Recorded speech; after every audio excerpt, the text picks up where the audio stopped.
So, Thomas, if someone is thinking of investing in Ukraine right now, are they crazy? Definitely not. Definitely not. It's a very good time for doing it. I think actually it's the best time because once this war is over, I think everybody agree it's not going to be lost by Ukraine. It may be a kind of frozen conflict by the border, or they take back all of Ukraine. But in both cases, where we sit now in Odesa will definitely be prospering. And of course, all the middle of Ukraine and all the western part of Ukraine will have massive influx of Western capital who wants to kind of harvest on the peace dividend from this kind of crazy war. But my worry is that once war is over, this is going to be fucking totally crowded with people from the West. And right now it's cynical to say, but it's a fantastic time to be here alone with not a lot of tourists.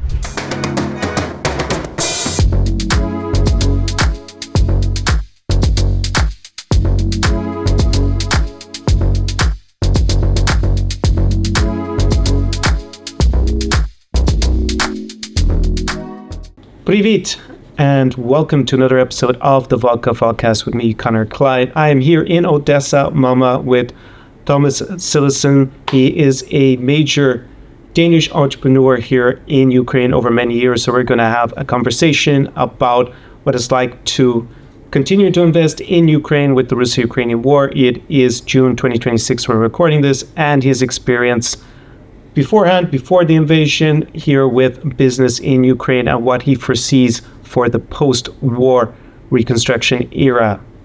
Welcome, Thank you. Thomas. So how did it all begin? How did you get involved in being interested in Ukraine? And you're originally from Denmark, right? I'm from Denmark, and the funny thing about it is I got interested without knowing Ukraine. It was just that in 2001 I was speaking in a conference in Denmark. I was there with a very well-known Danish entrepreneurs who were using software programmers from Ukraine. And one of the people who has heard this conference came 11 years later in 2012 and asked if I would be investor in his software project. He had a cool project, but I realized that with Danish salaries, it would just blow the roof. It would be too expensive. So I recall at this talk I had in 21, and I was in Ukraine. So I reached out, I found this woman in Luhansk in Ukraine, and I was like, to be honest with you, I did not even really know where it was. What year was this? This is 2012. 2012. So this would have been before the Euromaidan revolution, yes, but after the Orange Revolution, because that was 2004, the Orange Revolution, and we have the Euromaidan in 2014. And frankly speaking, my knowledge of Ukraine was nothing. I just recall that I need to have Ukrainian software guys because this guy was very well respected and said that. So it was like, my friends reached out and found this lady in Luhansk, and I had no idea that it was like 14 or 18 kilometers from Russia or more east. I was just like, is it possible to fly there? And it was. It was via Boryspil, and then continue with a kind of very old shitty Soviet plane to Luhansk. But we planned some job interviews. I went there in early 2013 with a friend of mine, Daniel, which I had a very big web shop with. Daniel was programmer, and we had this job interviews, and one of them was a guy called Max. And at that time, my Danish friend says, this guy, we need him. Max has proposed a salary of like 20% of a similar guy would cost in Denmark. And we could see he was really, really good. So we hired him and one more. And, we had a fantastic trip, and being in Luhansk was so fun. What was it like back then? Because this is before Euromaidan and the Russian invasion, 2014. I just felt like I was landed on the moon, and they were looking at me like I was some kind of odd guy. So people would come over to me in bars and would be like, excuse me, where are you from? And we would be, we're from Denmark, and they'd be like, oh, yeah, and we would, and they were super friendly and nice, and it was a city with, I think, 500,000 people, so it was like a huge city compared to to Denmark. It would be number 2 after Copenhagen if it was in Denmark, but here it was just in Ukraine, regarded as a shithole over in the eastern side. But they were so nice, and I just could see, like, these are very intelligent, these are very hardworking, there's huge potential there, and they basically just need somebody to guide them the right direction. So I went home to my friends, but I had a kind of semi-big engineering company. I said, we have talked a lot about we should have, more competitive prices on engineering, and all our competitors go to India or China, but we it gives good logic to do it in Ukraine because it's nearly the same time zone as Central Europe, and they definitely know engineering. So we set up a job interview in the summer of 13, went to Luhansk, interviewed 25 guys, and ended up hiring 5 guys on the spot. And why did you decide not to invest in, say, somewhere like Estonia, Latvia, Lithuania at the time, or somewhere in Central Europe, because that's also got similar conditions? Was it more the price of labor? No, it frankly speaking, was just like this Martin Torborg, as he's called, pretty clever guy. I like very much. We see each other rarely, but from time to time, and I judged that he knew what he was talking about, and he was right. They were great guys. And for me, it was just like, if I'm gonna fly anywhere, why, I can fly to Ukraine, I can fly to Estonia, Latvia, whatever. But it's just a plane trip. But if I can go there, I was feeling like I'm kind of nearly the first Danish guy being there. Of course, it was not true, but I felt like I am investing in something where there is like large amount of engineers, which was important for business, the right cost structure, but also, like, frankly speaking, the prospects of going like this economically was not like that. It would be like a slow curve moving upward, meaning that we had time to consolidate and get our business going. If you go to small countries, of course, like, if you look at Finland versus Estonia, for instance, when it was Soviet Union, Finland was like 5 times richer per GDP, per capita, than Estonia. Now it's down to that... well, it's probably 20-30% maybe difference. Exactly, 20% below Finland. So it's like relatively fast gone upward. And of course it means that as we were competing with Indian and Chinese companies, it was important to have the right cost base in a longer perspective. So we could generate a kind of a consolidated base which would suddenly make it economics of scales and so on. So it was this, and then frankly speaking, you can say a lot of people ask me why Luhansk. Even Ukrainians is like, we know you like Ukraine, but why Luhansk? And it was like, yeah, fuck, I know it, but it's. I just went there and I never regretted it. It was fantastic. In 2014, we have to evacuate to Odesa. I was going to ask you that. So then 2014 comes, we have Euromaidan revolution where Viktor Yanukovych loses power and he's replaced by an interim government, and then Russia, well, even before the interim government, I think was even in place, Russia had activated its operation to invade Crimea and parts of eastern Ukraine. So that included the cities of Donetsk and Luhansk. So what happened to your business? It was pretty loose or light on having actual physical infrastructure in Luhansk. We actually had an office on the main street, and we had renovated it to Danish standard. Okay. So you actually invested in something. We could not even get our furniture, the ones we wanted. We couldn't find them in Ukraine, so we had to have an import license to get our furniture there. So we went there in the autumn of 13 with 289 boxes in a truck and 3.5 tons. And I personally was standing in the lorry, going to the edge of the lorry, saying, this goes to this area, this goes to this area, and the other end, the Danish guy would be there, make sure they started assembling it correct. And we started 7 o'clock in the morning, was finished at 9 o'clock in the evening, but then we had a full functioning office, and it was so cool that the lady who was our director at one point had a taxi driver. She's driving to near the office, and the taxi driver, have you noticed this office up there? And we had huge windows, and she said, like, no, even though she knew it was our office. And he says, it looks so fantastic, that office, and it really does. It was like amazing. But we had to evacuate. She evacuated our staff to Odesa, and we paid for them and their families to stay here. I thought it would be over in 2 months. I was following the maps, and I was thinking like Ukraine would kick out those Russian saboteurs pretty fast, but it didn't happen. So in November 14, I came to Odesa and asked my staff, where do we want to live? They checked all the cities and decided wanted to stay here. So this is why we have headquarters here. All right, so that was the reason for your relocation here to Odesa. And has the business changed that you're involved with since then? Because obviously you came originally. We were 6 persons there, and we culminated by shortly before COVID, we were 176. So it kind of exploded our business. So we still have a lot of engineers now. They're sitting in Kharkiv, Zaporizhzhia, Odesa, Kiev, Lviv, and some of is sitting out in the countryside because of the war, of course. So I have not had a party with my company since Christmas 21. And what were your first impressions of Ukraine and how things changed now that obviously we have the extended invasion of 2022? I think, being from Denmark, you're always a little bit Eurosceptic. It's kind of in the DNA because we are not a poor country, so we are like, oh, these guys in the southern Europe, they just waste our money. This kind of story we always hear from right-wing guys.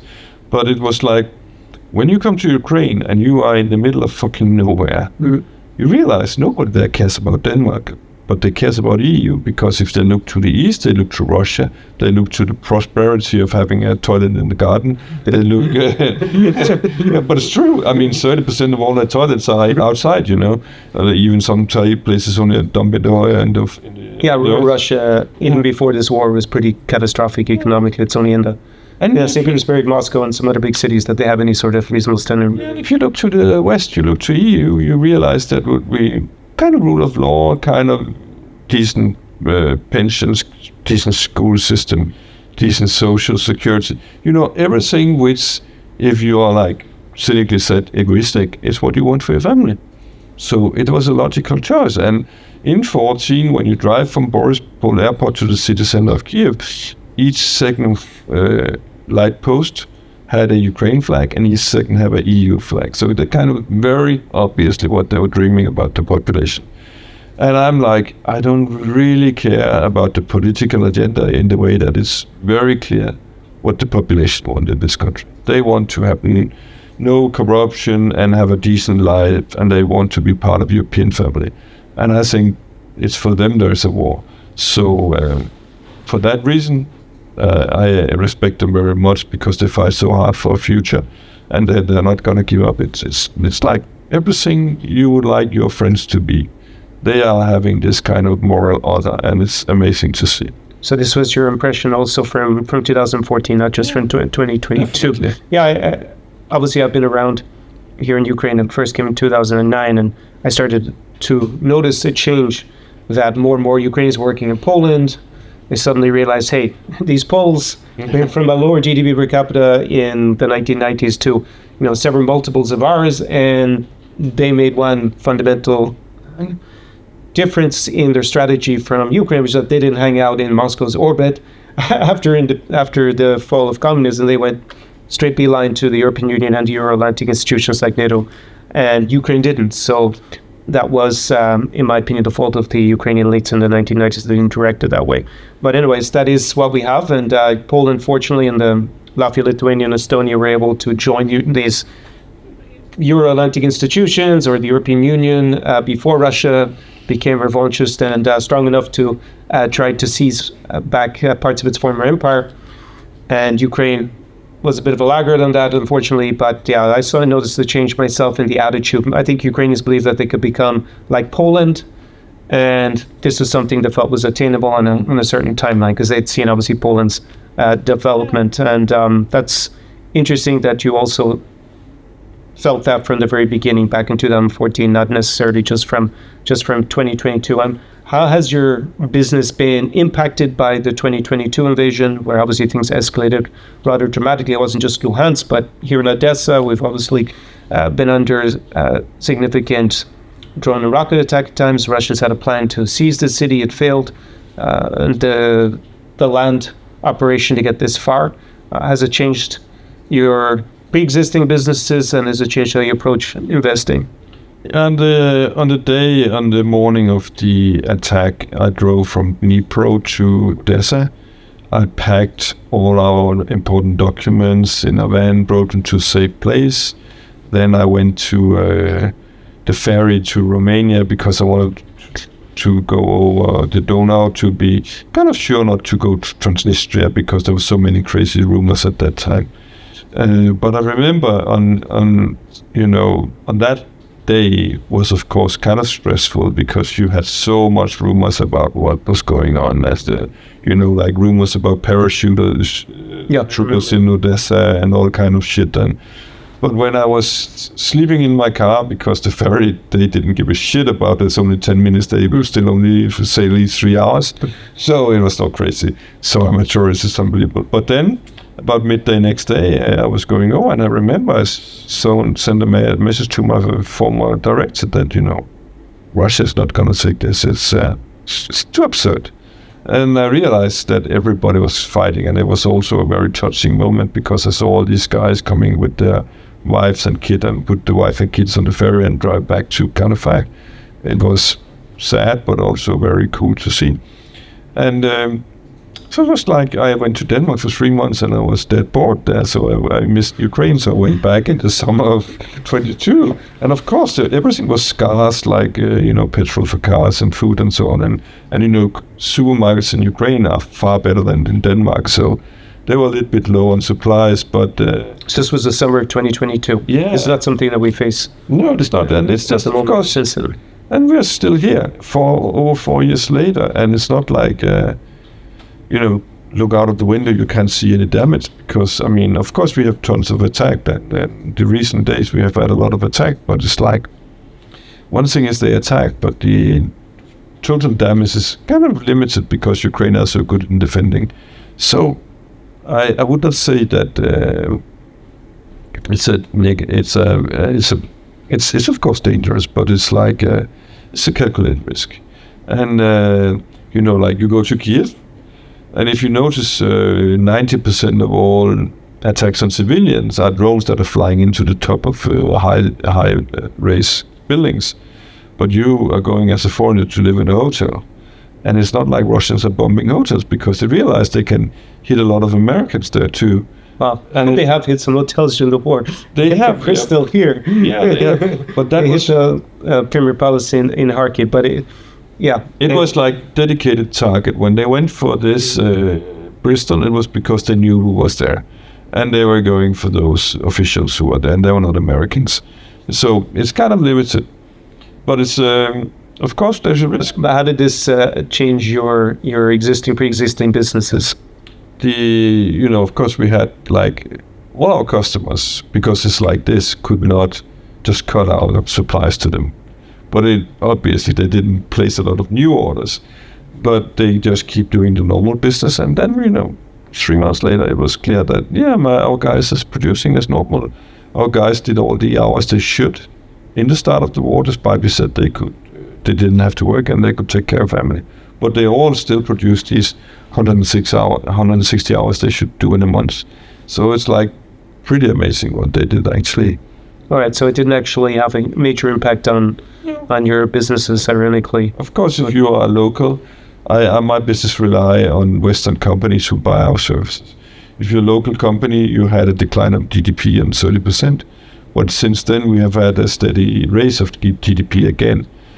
And if you think about the fact that we have less country now compared to we had prior to... Under Ukrainian control. Yeah.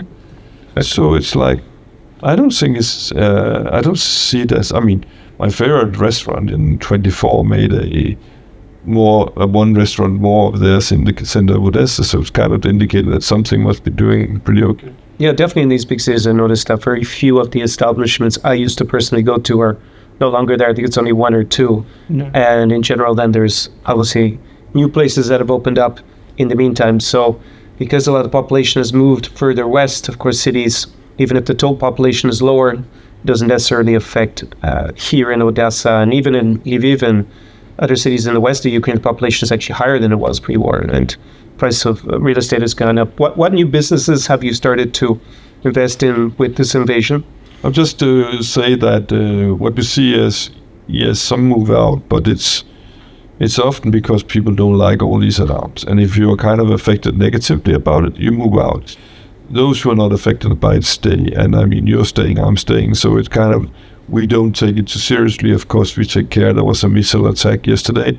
The ladies in our office and we went to be behind the coffee machine and kind of safe from any explosions outside. But it's rarely we go out there, so it's only by missiles. So it's like people have a calculated, logical way of dealing with this.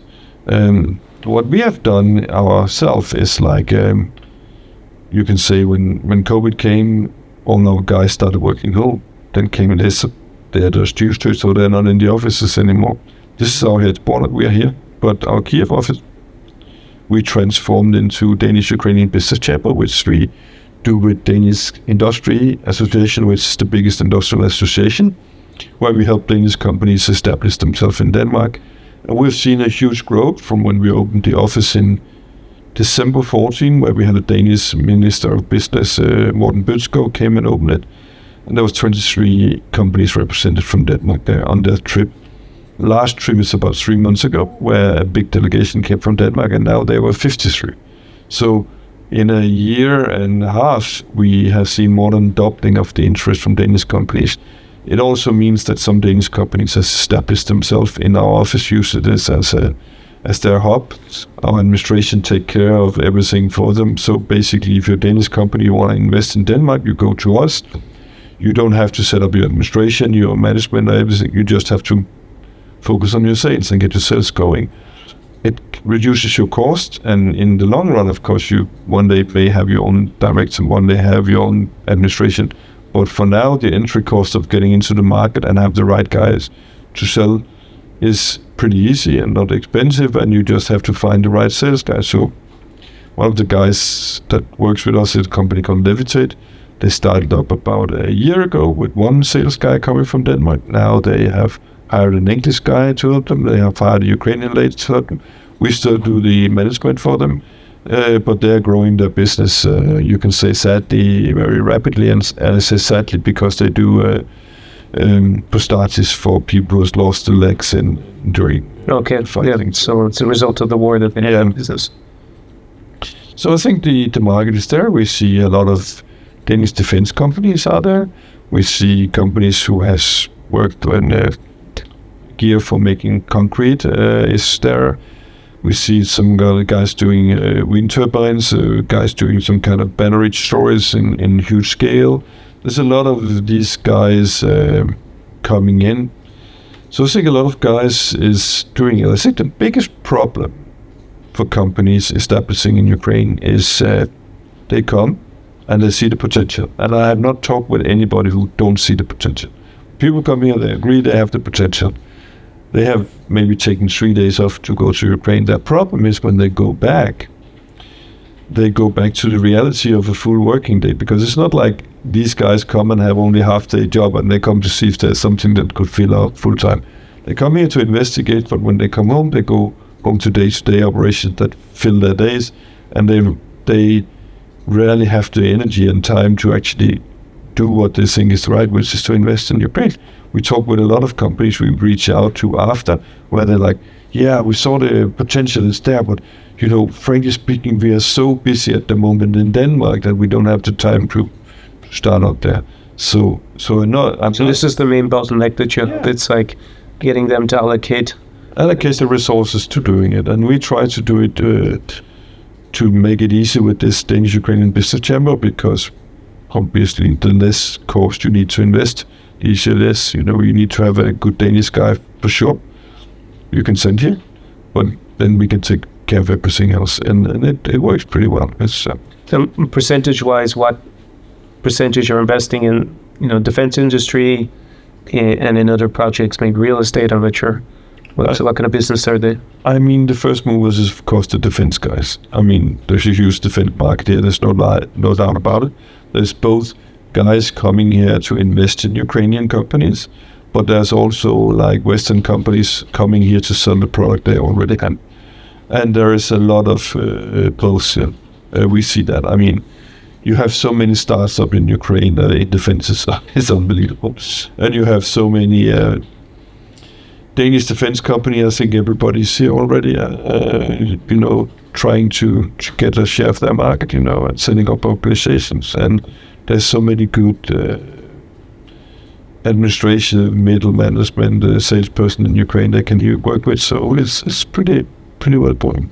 What would be the other industries that you've seen Danes invest in? I mean, if you go to Mykolaiv, which is like 2 hours drive from here, you have Denmark kind of, I wouldn't say occupied, They kicked out the Russian occupiers and ended up with Danes. Yeah, it seems like this because the Danes are investing so crazy there with, everything to make a nice city. So you start with infrastructure, Denmark donated buses, sold buses, renovated buses, prepared infrastructure, water supplies, waste supplies, garbage trucks, water filtration, the list is unbelievable. And of course, there is a huge market for that. There's a huge market for that.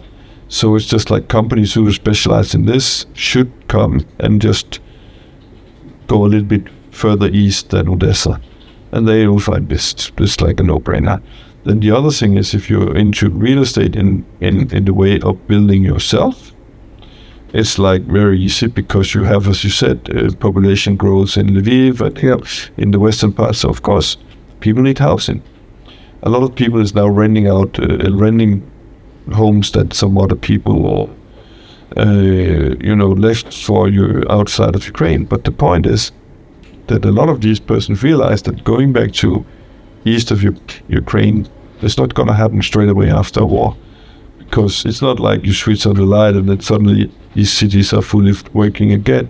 Some of them are totally flat, will never be cities again, like I was in Rubisna and Severodonetsk, 2 cities with about 70,000-80,000 people each for the war. And when I see pictures, it's like nothing is higher than 1.5 meter, and it's only flat. So these persons are not coming back, but if they like Ukraine, they stay here. And actually, I see that the cool Ukrainians are the ones who stay here, those who are most fearsome and so on. But those who is kind of strong person and believe in the future for Ukraine is still here. And those are, of course, the one to build both new businesses on, but also to build the country up. And how do you see that developing post-war? Because as we outlined at the beginning, there's 2 main scenarios that we're looking at because the chances of a Russian victory are pretty slim at this point, thankfully. And it looks like, I'm also going to quote Igor Girkin, who's a Russian ultranational, since he's on the opposite side. He also thinks there's only 2 real outcomes of this war. Either there's a line of contact where the front lines are frozen and there's a de facto pause in the fighting for how long we don't know, or Ukraine just retakes all the occupied territory and has a complete victory in that sense. So in each of those 2 scenarios that we're canvassing at the moment, one where the front lines are frozen somewhere, maybe Ukraine will take back more territory before that will happen and push them, the Moscow forces further to the east. What would you see as happening in that scenario in terms of investing in business here, whether it's the defense industry, the other reconstruction businesses, or real estate, and then finally if Ukraine takes everything back, and what would be the differences? I think that EU and most of the European countries realized that we actually need Ukraine. We need it because, frankly speaking, it's a nice buffer against Russia, you could say, but actually I don't think that's the most important. They have proven to be extremely technologically capable in this war.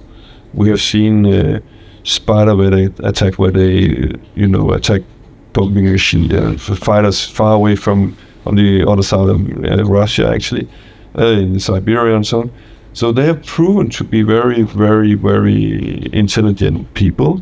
And from a point of view for Europe to grow needs intelligent people. It's a no-brainer. It's if you look at why America has prospered, it's because they actually focus on getting highly educated people into the country to boost especially software industries and so on.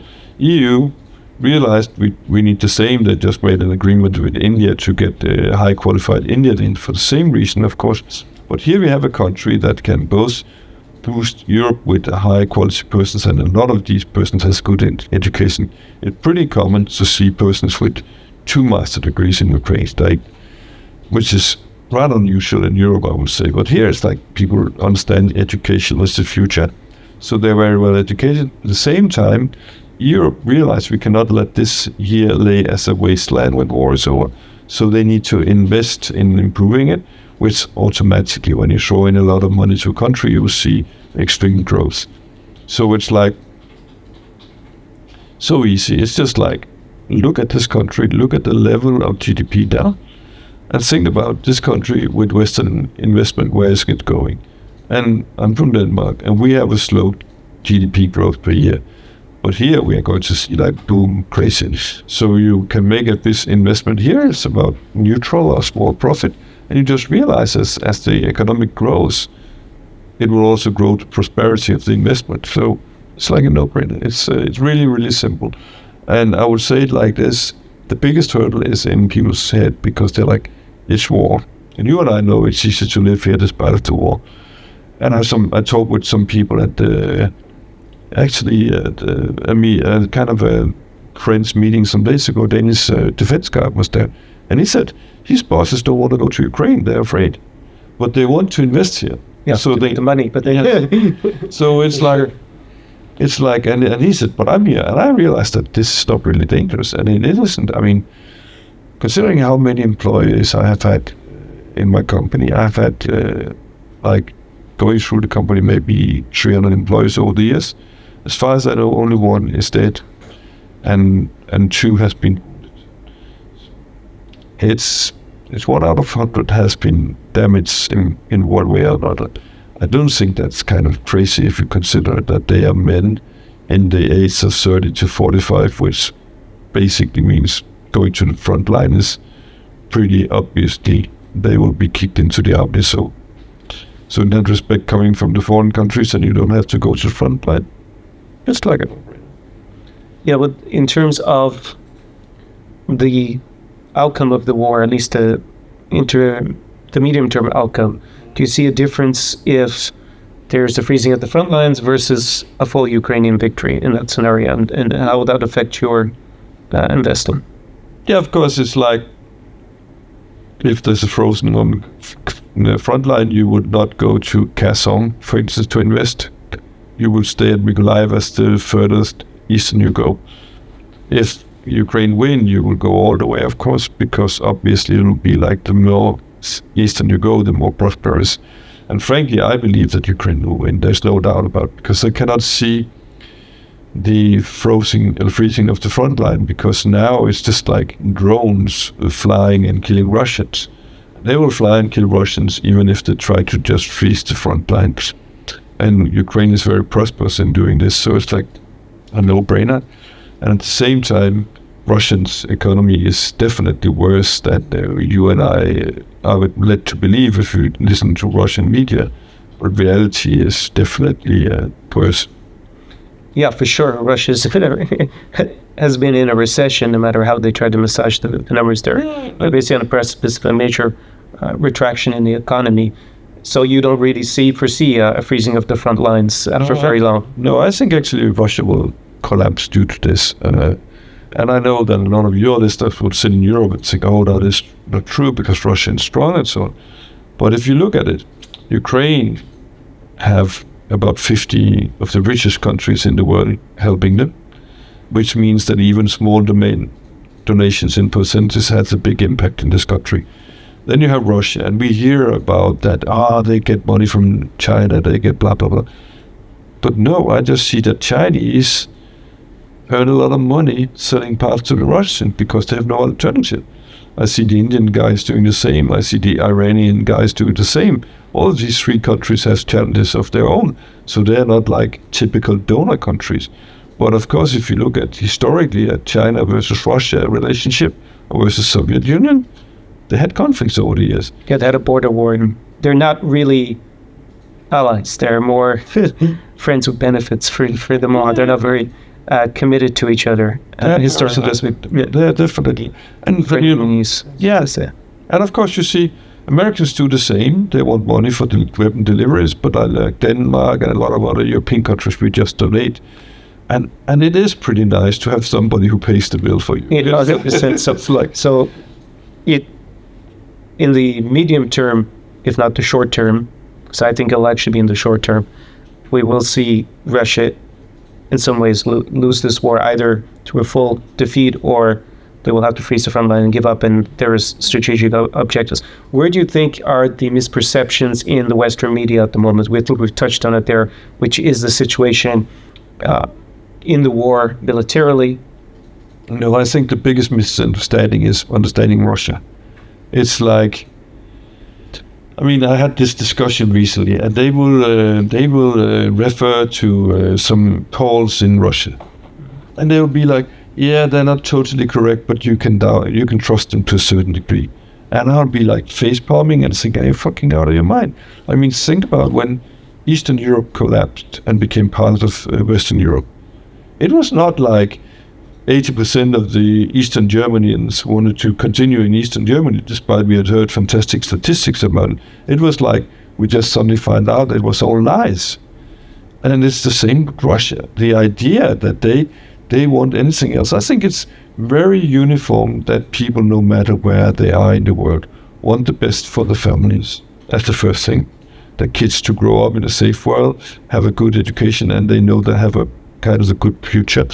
After that, maybe people will also like to have freedom and things like that. But actually, Russia don't really give people any of these things anymore. I mean, you have people having microloan each end of the month, and now they have tried to make a law that make it impossible to have two, because they had this situation and people got one to pay for the bills for the last 5 days. And before that ran out, they needed more money, and they didn't want people to do that. It's just like absurd. And they say they have 5% in inflation, and of course, if you say 5%, you need to do your economics based on the facts you believe is true. The truth is probably like 50% in certain areas or more. It's just like I don't know the right word for it, but it's like a house of cards that's going to come down. Yeah, because fundamentally they're lying about the foundations. And you see now what you've seen the last 2 months is now politicians start openly talk about that the budgets are not realistic and things like that. And it's just in Russia. I saw that. There's actually a little bit of dissent in spite of the risk of speaking out in Russia as a public official. I mean, small amount of dissent, but even that is pretty telling. And I actually watched some of the smaller vloggers have gone to Russia, not the big ones who are obviously either ideologically or being paid maybe even to produce content to claim that everything's great in Russia, or now we see Kennezones and Tape Brothers on these junkets out there to promote the country. But I looked at some of the smaller ones who just like married to a Russian woman, maybe from the UK or the US, and they're saying, things have actually gotten very expensive here. So that's kind of like dropped in there kind of innocuously. By the way, like, don't believe that inflation isn't rampant here, because it is. Like, it's not what they're kind of telling you, so without having to say it. So you see, the misperception of the weakness of Russia is the biggest misperception in, so we'll say that, Western Europe, let's say. Yeah, and I see, like, it's like you and I are Western guys, and to a certain degree we're similar, even though, of course, my culture is a little bit different than yours from Ireland. But it's like we are actually far different from Russian people. So it's like one of the classic examples when you have a conflict with a Russian is when you're kind of winning, they'll start doing all kind of fucking shit. So like when we see that they hit in Galatri, in Romania, with a drone, it's not a coincidence. It's because they're provoking. When we see they are like saying that all foreigners should go out of Kiev because now it's finally going to be bad, it's again their way of trying to threaten through a war. Zelensky plays this very cleverly because he knows how they react. So when he's like saying that, we want peace all the time, to a certain degree in the perception of a Russian, he looks weak. Because in the Russian, you don't say you want peace. You try to be strong until you have the settlement. So he looks weak, which kind of gets Russians to go on. And I think, frankly, that Ukraine wants this to continue because they realize that soon this house of cards, as you said, will fall down. When you saw recently that Putin said that they didn't want any military parade with tanks and so on. Yeah, that was quite a humiliation. It was huge, and it was like, how difficult can it be to avoid having 10 tanks driving over the Red Square without being bombed? Right? It's like peanuts. They should be easily doing this. And you just saw today in the media that they bombed oil terminals in St. Petersburg, where they have their... St. Petersburg Economic Forum, which is kind of like an oxymoron to talk about economics when their economy is close to free fall. Putin is going there, and all you see is this black smoke going up from it. So I think, they are collapsing, And they're so fucking stubborn, they will keep collapsing until it's too late. And it is like if you look at Second World War, we always hear these fantastic stories about the Soviet Union fighting so brave and so on. 43, Stalingrad, and after that it goes back. But you can also look at GDP of the Axis, Germans versus the Allied, and you realize that it culminated their output in 43, and then after that fell down. And that was not falling down because of the Soviet victories on the battlefield. It was falling down because the massive aerial bombings of industry in Germany.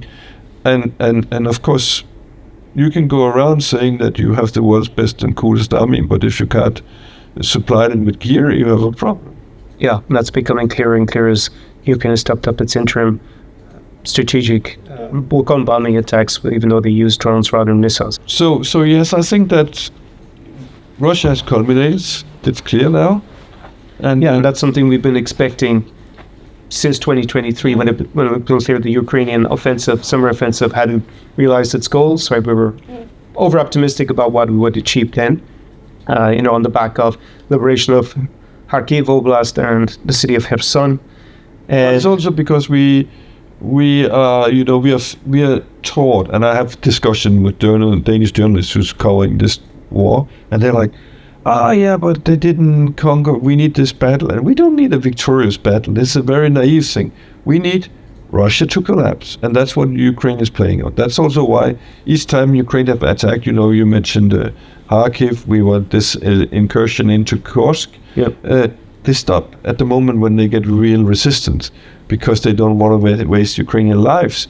But after they came, you can remember at Kursk, they were like 4 or 5 kilometers from a strategic point. Everybody was like, oh, this is very crucial. They didn't reach it, they stopped, but still took Putin more than 3 months to kick them out. Yeah, and it was only with North Korean troops and the U.S. cutting off intel and weapons on the day that they launched their major counteroffensive to Russians, which is very strange and convenient timing for Russia. Yeah, we may find out in 30 years what was really going on there, that they managed that.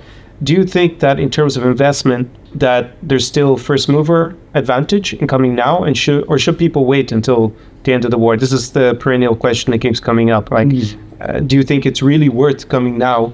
Is first mover advantage real, or is it something that, if you're more risk averse, you could plan just to ignore it? I have so many Danish guys saying this. They are like, Thomas, when the war is over, I'll be the first to be in Ukraine, and I'll be like, no, you will be the last, because this train is going. I see it it's very, very visible when you live here, and you see that more and more people are coming.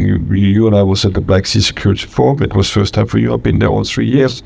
And it's just grown. The interesting thing is, like, suddenly 4 American senators there, which shows actually some Americans care. It was also that a lot of business people was there. So the momentum is getting there. And more people, like when you and I talk, when people talk with other people who've been to Ukraine, they realize it's not that bad. This country is 1,300 kilometers wide, 900 kilometers tall on the highest point. So it's like huge area.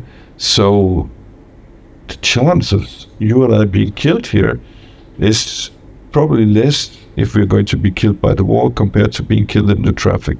Yeah, for sure. When I put this into the AIs, it came out at about 1 in a million per day if you hang out in Kyiv or in Odesa, which is a lot higher as a risk as compared to Lviv, and there's almost no risk if you're in Uzhhorod or Chernovtsi or somewhere like that. So if you look at how people die in traffic accidents, then it's the risk of being hurt in a traffic accident or killed is statistically normally higher than and in general, we don't have really any crime here in Ukraine with the war. I mean, this is basically a fraction. So other homicides or assaults are pretty rare, because with martial law, they see crimes get solved, and there's police everywhere and soldiers everywhere, so we don't really have those risks. So overall, it's not and I say this in my live streams, in my other videos, that the statistical risk of being in the wrong place at the wrong time is very low here. That's not really the issue.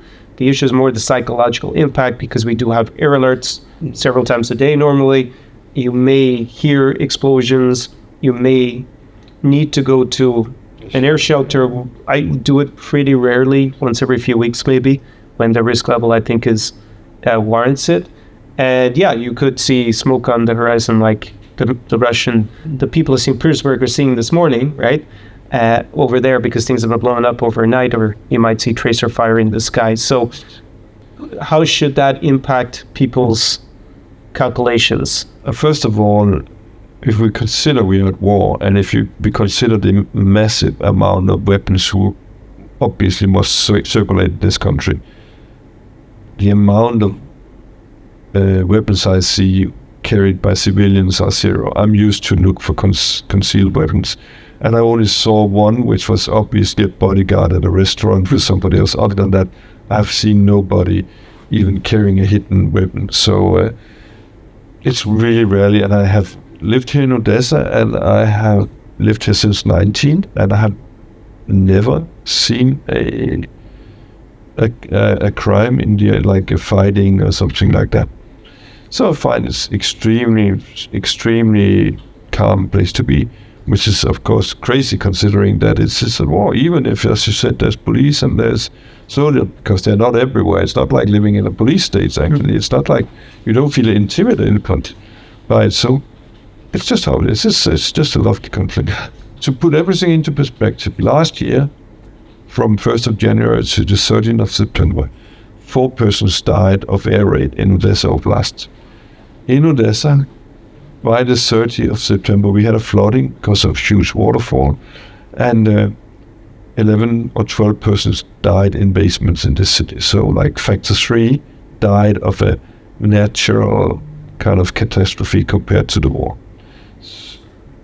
The mayor was kicked out because of this, which was pretty fair, because obviously there has been some money paid for avoiding this problem, which has not been used correctly over the years. But it put it into perspective that 3 times more dies of a flooding than of a war. I mean, of course, somebody is being hurt from time to time also, but still, it was a crazy story. So you think that that's a misperception when you talk to Danish investors, that the risk level is just not warranting avoiding coming to Ukraine? If you have a particular purpose to be here, I'm not saying that people should come just like blithely on a holiday here, but that if you have business, you have a reason to be here, then the risk level... I have had Danish friends coming here on holiday, actually. Yeah. As crazy as it sounds. Some years ago, my friend John came. My brother's been here on holiday. My daughter's been here. So it's like a little bit crazy, maybe, what they were here. I think that, you come here, you take care of yourself, you think about what you're doing, you focus on what you're coming for. You could be like coming for business. You reach out to us. If you're Danish, you reach out to Norwegian, American, whatever you reach out to, have a talk with them, and you plan your trip. You go, it's like field exercise. You go there to see how the reality is. But it's like, is to see when you come here that there's potential, and you just then go home and you have contacts and you plan your next step. You don't have to have the planning phase being here. You just have to go in here, check out the market, understand the situation, and then go back and see how you can do the next move. Very good. The Black Sea Security Forum, we were both participants at it. What were your main takeaways, and what was the mood like at the Security Forum? I mean, for me, it was the highlight of the year, or in a way of social life, in a way. It's by far the most prestigious event in Odesa. It's organized by my friend Odesa Goncharенko, who is a politician. And it's very funny because he may not have the best image by all Ukrainians, because frankly, as Alina said, was recently my assistant, that nobody likes any politicians in Ukraine, which is kind of similar to Denmark. But what I noticed is that when I had my second case act in Ukraine was somebody stole a building from me, and so it put everything in perspective. President Poroshenko could not help me, but Odesa Goncharенko was the only politician willing to do so, and he helped me a lot. He made inquiries into the parliament about why the court didn't follow the rules and so on. So in the end, I won.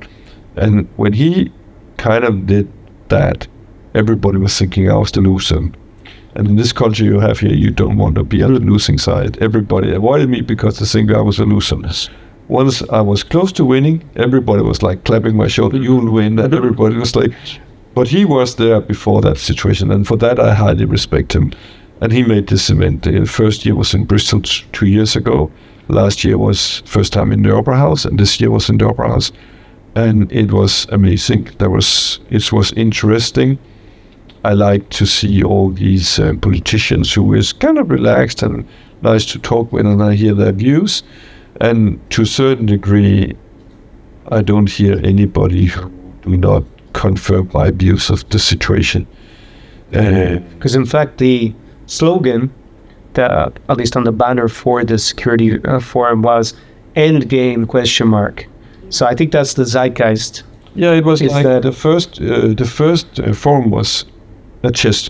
They call it the big chess game or something like that. And the first was, the opening of the game. Middle game was last year, and now we have the end game, which is the end game of the war. So, but they did put a question mark to say, do we really believe this is the end game or not? And we've already outlined them. But you saw Nazi Germany collapse, and they had to go all the way to the bunker of Hitler to stop that war. Even though, of course, it was obvious for German generals in 1943 they lost. It's like no doubt about it. Historicals know they said that in 1943, but they kept fighting. And it's like, why? They just get. And Russia also lost that war when they actually lost it maybe the third day when they didn't capture Zelensky, they didn't cut off the head of the Ukrainian society, and they saw that the population fought. So already there, we were suddenly from this kind of, I punch you now and you fall. And if you don't fall, I have a problem because maybe you're even stronger than me, right? And they found out that they couldn't hit it with the first fall, so now they have a long kind of fighting based on resources, which they're going to lose for sure.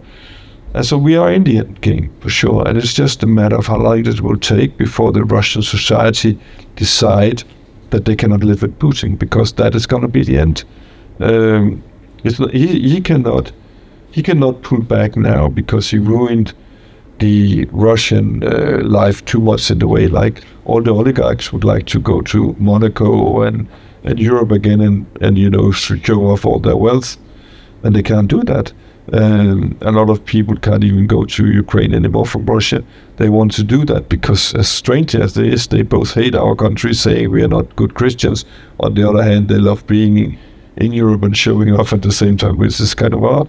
So we are in the end game, and it's just the date will come maybe later than we participate, but it will definitely come faster than we participate.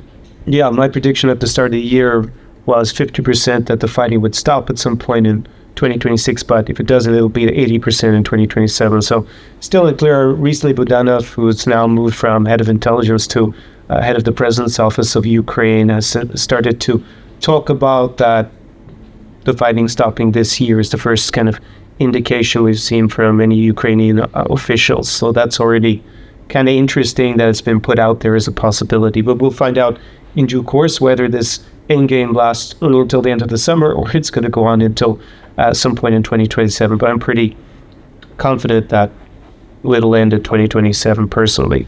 I think so too. And the funny thing is, I understand that, Ukrainians realize that the only way to win this war is to beat the shit out of Russia. There's no alternatives to this. If you look at now we're sitting here so we can see some of my staff, and Oksana was sitting there, our CFO. And I remember one time last year when I see some good news on the battlefront, and I'm like, great, I think we have the Russians now. And she's like, Thomas, relax. This may take 10 years, but we will win at the end. And when you have this distant view about how long time this can take, it's just a journey that can only end in a positive way, because we're definitely not going to take 10 years on this. So it's good. So is it fair to say that after the security conference of Black Sea Security Forum, that nothing dispelled you of your belief that the war will end in Ukraine's favor in the short term? No, absolutely not. Unlike, the funny thing is we are seeing the birth of a nation who will become the most cool nation probably in the world if they win by collapsing Russia. And frankly speaking, we only have these everything to be in comfort. So they're like, oh no, we cannot have them collapsing. But I cannot see a problem with Siberia being one country, like other part of Russia being one country, because the differences within them is so huge. And if we look at the ex-communist Soviet states, Georgia, Azerbaijan, and so on, we don't see that they're a problem because they became smaller. On the contrary, we see somebody who would like to do business with the Western world and have prosperity for the population. And I think the Russians will be the same. That's one possibility once Russia collapses, is that we have a relatively peaceful transition, relatively peaceful. There were wars in between countries and also within countries that became new states in the early 90s, and they managed to secure the nuclear weapons, which is obviously a sore point here in Ukraine, because it was a Budapest Memorandum 1996, by which Ukraine gave, along with Kazakhstan and Belarus, gave up control of the nuclear armaments that had been on their territory, and they got these worthless security assurances from the US and Russia and others. Yeah, but you can say, I don't think it may have made a difference if Ukraine had a nuclear weapon, because the way the Russians attacked Ukraine just pushed the button right away. And you know how if you don't do it right away, you're not going to do it, because then you're suddenly, if you pass this line, I'll do it. Oh, if you pass this line. I feel like Russia, Ukraine occupied part of the Kursk Oblast. Yeah. And New Zealand. So it is primary function is deterrence. But if deterrence doesn't work, then are they really going to use nuclear? Russia wasn't willing to do it with the Kursk Oblast being temporarily occupied. Mm-hmm. And they actually claim that Crimea and all these other 4 oblasts are part of Russia anyways, and they don't use it. So in that case, look at Hormuz. Look at Hormuz. Americans had definitely deterrence, but once they start off attacking Iran out of the blue, it disappeared. And now Iran don't give a fuck what Americans says, and they have a problem, Americans, because how to end this shit on a favorable way. So as you say, deterrence doesn't only work if you don't use it. Yes. Once you use it, you played your card and you're like, oh, fuck, was it not worse than more than this? So, yes. With us being confident of the Ukrainian victory, at least in the medium term, or a Russian defeat, shall we frame it more broadly, what do you think will be the evolution of Ukraine, say, for the next 5 years afterwards, in terms of its economy and the politics here? I think that Europe will see the potential of building a state like Poland, which will be super cool. They see the potential of getting a production base, because you can say when Poland joined EU, a lot of Western companies invested in Poland, like a lot of Danish companies. I know a lot of them who made factories in Poland. And over the years, of course, the cost of producing in Poland has raised. So now this is the next natural step for these countries, because it's such a big country that you can actually do this. You can invest in Ukraine and build factories here. And you see, like Carlsberg has 3 factories here, for instance, so there is a Danish company. So there is this potential. And I think a lot of things we also see now is like, with defense, we realize we cannot rely on America, we cannot rely on parts from China either. So we need somebody to produce our defense. This will be a huge defense hub for sure. So you see Ukraine as being maybe the central node in strategic autonomy for Europe, for the European Union? I mean, in the sense that Ukraine is a candidate country that would join at some point. Yeah, I think that Europe realized that over the last years we have changed from the fact we cannot import immigrants to raise our GDP. You can say it was stupid to think that, since we took the least educated instead of taking the best educated like the Americans do, but that was still a strategy to a certain degree. So Europe's borders are basically kind of closed now. So how can we grow our business? And we can only grow it by then, going to other countries. And obviously, salami this is the next slice of the salami going towards. Even though it's supposed to be a Russian strategy, this salami strategy of cutting off parts of their former empire to get it back in, you see it in reverse, that by exporting prosperity, like we'll say with Poland, like with Latvia, Lithuania, and other countries in, say, Central Europe, what we saw with the big bang of EU accession in 2004, that now the next phase is to go further east again. Moldova, Ukraine, obviously Ukraine is the biggest country, but you also have the Western Balkans as well, countries like Albania, but they were smaller, yes. So this is a stunning example. I mean, they are kind of 50% Romanians nearly. A lot of them already now can travel freely into Europe and are working in Italy or wherever they're working, a lot of them, because they kind of feel associated to that. It's a great country to kind of be next step. We look at Georgia. We have actually had these demonstrations, like these massive demonstrations for years now against the current ruling, and it shows what the population want.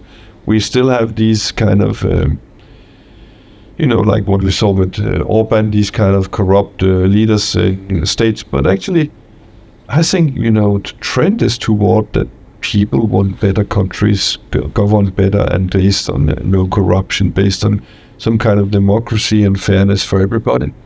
And this is the trend of the populations. So in this region. Yeah, I think it's all over the world. You can say to a certain degree, the Chinese has kind of giving away their freedom for prosperity, but now when the economy is kind of not growing, they begin to look for dissatisfied with leadership. So, and of course the Russians will do the same. Are you satisfied with a leader who basically has given you nothing? I mean, the fucking crazy, sorry for swearing, the crazy thing about Russia is that their prosperity is closely tied not to Putin's competences as economists, but to the prices of oil and gas. And so the idea that Putin is some kind of magnificent leader is just nothing. It's just it's delusional. Yeah, he's more a lucky leader in terms of how the resource prices improved when he came to power, rather than what definitely beforehand. So, who do you think should definitely come at the moment in December 2026, and who should not come investment-wise? I think that, we just talk about Mykolaiv and all this about clean water, waste disposal, energy, some kind of energy, like solar parks, wind turbines, battery storage, sewer systems, building of new houses, because can you imagine once wars ends, a lot of Ukrainians want to come home, and they're not going to wait 2 years to get a house. They want a house now. So they come with money from Western Europe.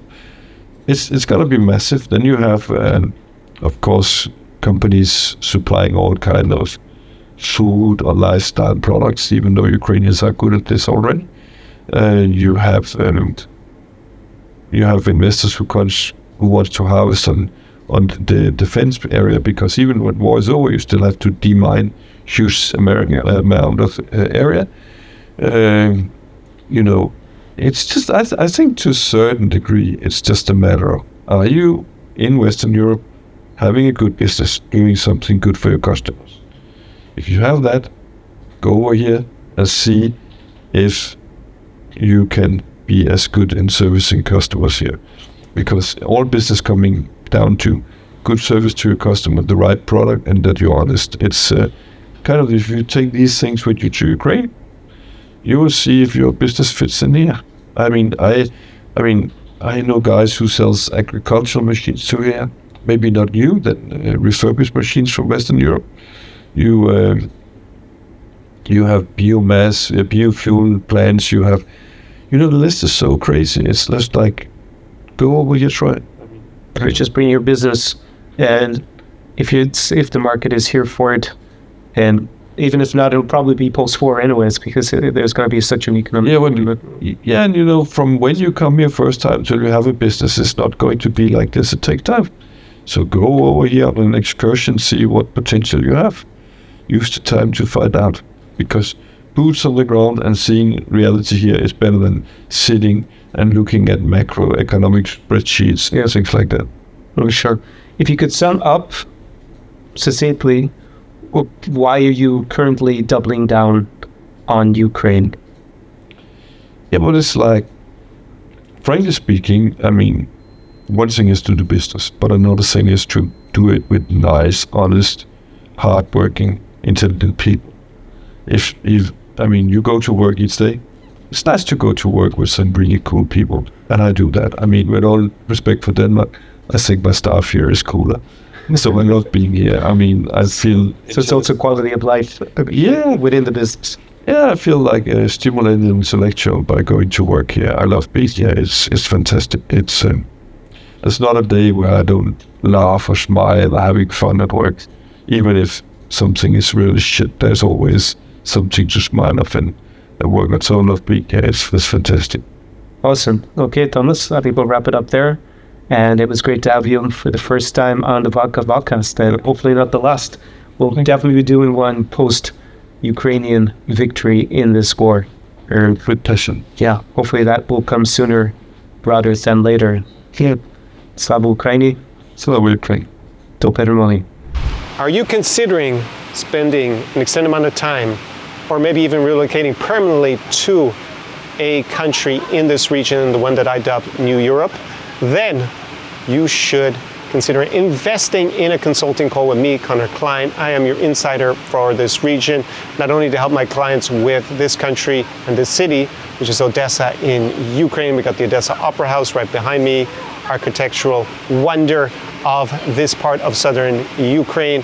I also help my clients with the alternatives, in particular with Moldova, Kazakhstan, Poland, and Latvia. So if you would like to tap into my encyclopedic knowledge of this region and save yourself just months or maybe even years of time figuring it all out for yourself and maybe investing your emotions and your money in the wrong city, wrong people, wrong relationships, then I have a consulting service. It is down below in the description to this video. You can click on the link and book a consulting call, and then we can jump on that together and discuss and nail down a strategy for you for living your dream lifestyle in this region. Looking forward to chatting to you very soon. Again, there is the link down below.